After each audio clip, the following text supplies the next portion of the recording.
Hello and welcome. Ever wondered what happens to light when things get really fast? Like approaching the speed of light fast?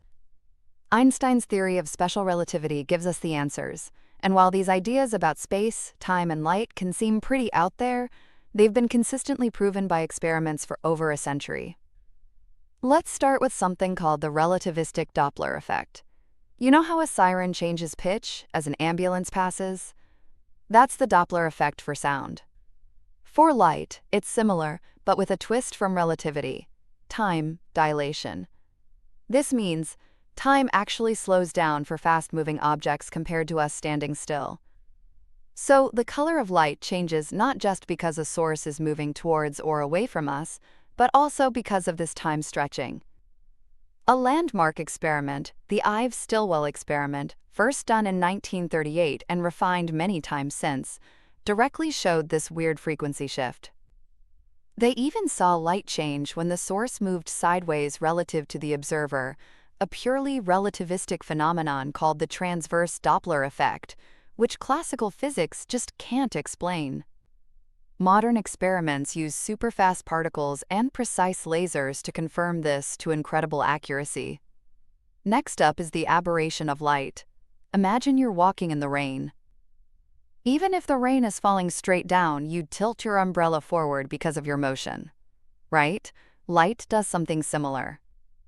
Aberration is the apparent change in the direction light comes from, because you, the observer, are moving. While a basic version of this was known before Einstein, special relativity gave us a much more accurate formula, especially for very high speeds. This is super important for astronomers. For example, when they use techniques like very long baseline interferometry to look at distant quasars, they have to account for Earth's motion using relativistic aberration to get the angles right. And guess what? The observations perfectly match the theory. Underpinning all of this is a fundamental rule. The speed of light in a vacuum is constant for everyone, no matter how they're moving. This was a radical idea from Einstein. Experiments like the famous Michelson-Morley experiment and many supersensitive modern versions have tried to find any tiny change in light speed based on direction or observer speed. They've always come up empty, strongly backing up this core principle. This constant speed is why the relativistic Doppler and aberration effects work the way they do.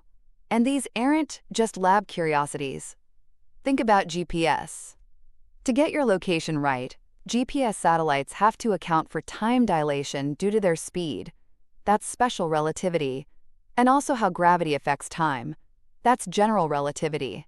These corrections directly affect the timing of signals whizzing around at the speed of light. So every time you use GPS, you're seeing relativistic principles in action, impacting how we understand light. So from lab benches watching light shift from speeding particles, to telescopes gazing at distant stars, and even the GPS in your phone, experiments have overwhelmingly confirmed that Einstein's relativistic view of light is spot on.